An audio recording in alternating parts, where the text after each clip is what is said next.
This girl doesn't know that her friend who is standing in front of her has passed away. Sarah's parents just tell Melinda that Sarah has died yesterday. But Melinda sees Sarah standing in the class. She's so excited telling everyone. But they think that she's weird. I want to talk to my mom and dad. Why don't you go talk to them? I can't find them. That's because you're at school, go look in your house. Her teacher then asks Melinda not to take this as a joke. Melinda's eyes are filled with tears, questioning why everyone is lying. Sarah is right in front of them. Melinda's mother is asked to come to school. She is upset telling her mom about this. Unexpectedly, her mom doesn't believe her either, and even lock her in her room. This story gradually falls into oblivion. 20 years have passed. Melinda is a mature woman now. She sees her childhood friend, Sarah, while standing next to the window. After all, what is this? Melinda goes back to the school where they studied. She looks for her teacher to ask about Sarah's parents. The teacher says they broke up shortly after Sarah passed away. Melinda tries to ask for more information, but none of them is useful. So she leaves the school, and then suddenly Sarah appears. I'm running out of time. Then she's gone away again. Melinda doesn't understand why Sarah has to secretly avoid her.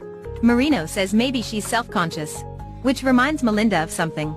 Melinda used to tell Sarah that, why are you wearing your night clothes in school? Since then Sarah has completely disappeared from school. She must be so shy, so she keeps hiding. At night, when Melinda is sitting on the bed, she silently calls Sarah. Expectedly, Sarah comes. In her mind, Melinda is still a little girl. Melinda tells her that she will help her.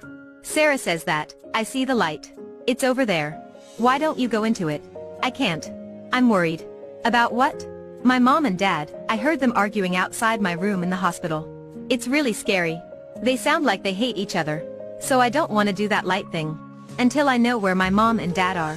Not long after, Melinda's phone rings, which scares Sarah away.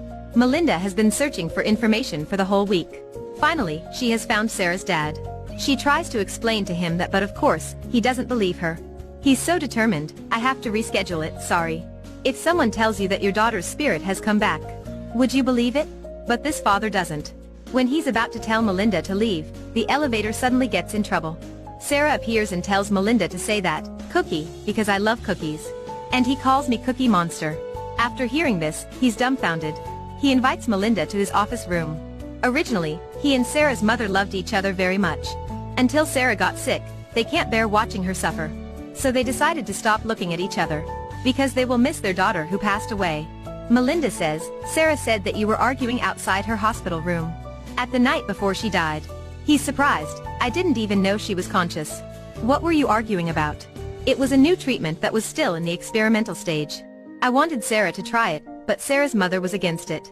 She felt Sarah's little body has to suffer enough. Of course, she was right. The treatment has side effects that we didn't know about. If I knew that Sarah could hear it, we wouldn't argue. Then he continues, actually, I never forgot Sarah's mother. Last year, I went to her again. It's like a miracle. We have found each other again. So we planned to have dinner on that Friday, but Sarah's mother never showed up. She called me the next day, and I knew she was crying. She said 3 words to me, too much pain. She took a job in another city, and wouldn't tell me where. Melinda says goodbye to him and walks into the elevator. Sarah comes again. Melinda tells her that, your father loves your mother very much. They don't live with each other anymore, but it's not your fault. Your mom moved away. Sarah says, maybe your mom knows. Our moms are friends. But Melinda can't go to see her mom. Because her mom doesn't want Melinda to mention this natural ability. On her birthday, her mother ruined her birthday forever by causing a problem with her grandma. But Melinda still goes to see her mom for Sarah. Her mom is so surprised when Melinda comes. But she still hates talking about the spirit thing. Therefore, Melinda rushes to leave after knowing where Sarah's mom is. Eventually, she meets Sarah's mom. As soon as Melinda sees her, she knows that Sarah's mom doesn't look well. I'm so sorry, I didn't know. It's a genetic illness. There are treatments, people have been cured now. I wouldn't let Sarah have the treatment, and she died. How could I survive from the thing that killed my little girl? Melinda sincerely tells her that, I can see and talk to people after they died. Sarah came to me 2 days ago. And now I think I know why. Your sickness is getting more serious. It makes Sarah come to find you. She needs to talk to you and her father together. Sarah's mom agrees to meet with Jack, but he can't know about her sickness. Melinda has to promise. She tells both Sarah's dad and mom to come over. As soon as he sees her, he's angry. He asks her, you lied to me? Melinda quickly says that Sarah is here. She can hear you. She wants to know if you're still mad at each other, and if you still love each other. I always love your mommy, Sarah. Yes. I love your dad, honey. After listening to this, Sarah sadly says, I can feel it. She's sick like I was. You have to tell Daddy. Melinda confusedly replies, I can't.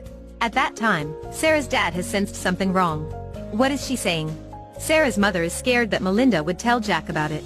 She's rushing to pick up her bag and leave. To stop her from leaving, Sarah makes her bag drop. Jack finds the medicine falling out from the bag, so he immediately gets it. He asks her, why didn't you tell me? Sarah's mother cries out loud, I didn't want you to watch someone you love. I want you to be happy. Happy? But you know the only time I've ever been happy is when I'm with you. I want you to come with me, Mommy. I miss you so much. But I don't want you to die yet. I want you to stay here with Daddy. Sarah says, can you tell them that I'm happy? Everything happens in the way that it's supposed to be. Melinda tells them exactly what Sarah said, which makes her mother cry even louder. They both hug each other. Seeing that her parents are together again, Sarah is so happy. She has completed her wish, it's time for her to go. When they know that their daughter is going into the light, her father says, Sarah, you're always with us. We will never forget you, Cookie. Bye-bye, baby. I love you. It's not scary, right, Melinda? You can tell your mother that. If you love someone, please say it out. Don't regret it for the rest of your life.